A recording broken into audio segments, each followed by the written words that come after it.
Bonjour. Des atrocités commises çà et là. Comment nous, le peuple opprimé, dans l'Égypte biblique, pouvons-nous garder le silence? La Bible offre une réponse. Je suis l'Éternel ton Dieu qui t'ai fait sortir du pays d'Égypte, d'une maison d'esclavage. Ce texte affirme l'existence de Dieu et sa présence dans l'histoire, son action même en faveur de la liberté.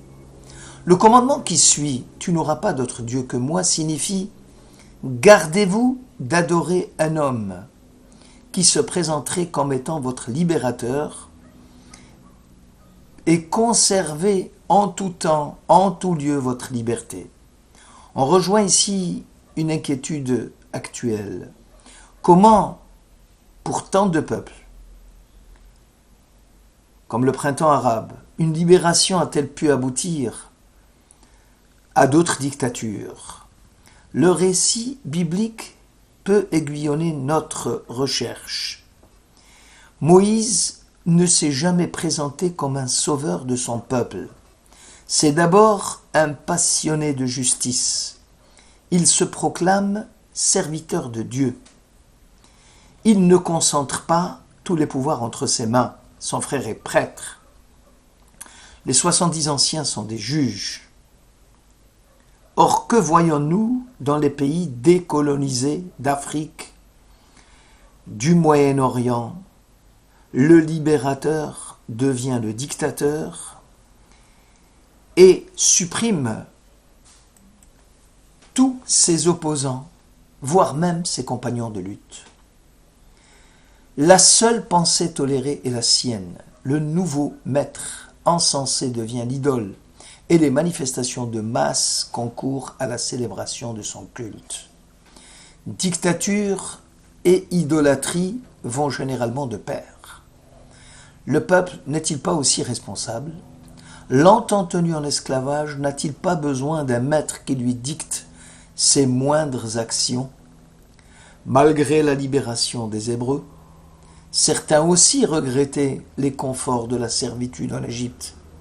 Toutefois, le séjour de 40 ans de désert a montré les limites de s'inféoder à un homme providentiel.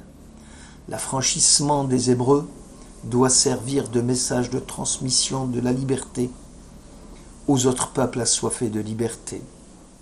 Le passage de la servitude à l'indépendance les amènera à vouloir la liberté pour tous et non la laisser confisquer par quelques privilégiés. Merci de votre écoute. Le droit d'ingérence ou le droit à l'indifférence? Le spectacle apocalyptique des massacres de familles entières en Syrie ou la course à l'arme nucléaire du régime des mollahs d'Iran qui promettent l'apocalypse ne peuvent nous laisser indifférents. La Bible nous dit que tout ce qui touche l'humain ne doit pas nous être étranger, car l'opposé de l'amour, ce n'est pas la haine, contrairement à ce qu'on pense, mais l'indifférence. Les Proverbes de Salomon 24 sonnent à nos oreilles comme une prophétie actuelle. Sauve ceux qu'on traîne à la mort. Ne manque pas de défendre ceux qui vont au supplice. Tu diras peut-être cet homme, nous ne le connaissons pas, ou nous ne le savions pas. Manière insuffisante de se disculper, quand la vie d'un être humain est en jeu. Car une injustice faite à un seul est une menace pour nous tous. Le droit d'ingérence reconnu sur le plan humanitaire fait écho au verset du Lévitique. Reprends ton ami et tu ne porteras pas de péché à cause de lui. Sans cela, la Bible avertit, ils trébucheront chacun.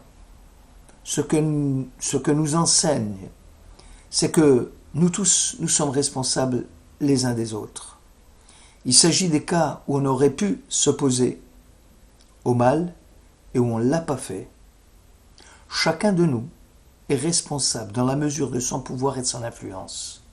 Quiconque a la possibilité de s'opposer aux fautes des gens de sa maison et ne le fait pas, est responsable à leur place, dit le traité Shabbat. Il en sera de même s'il s'agit des gens de sa ville ou des gens de toute la terre. Toutefois, certains États puissants, comme l'Amérique ou l'Europe occidentale, est particulièrement désignés pour intervenir, comme le montre ce commentaire talmudique. L'Éternel entre en jugement avec les anciens de son peuple et avec ses princes.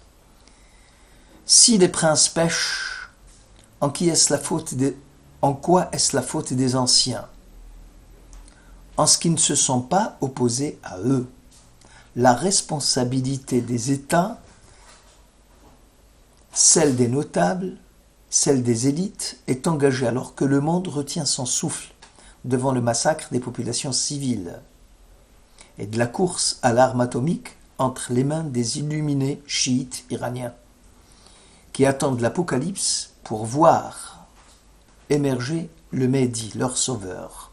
Seule une solidarité consciente et efficace entre nations éclairées sera le gage de la survie de l'humanité.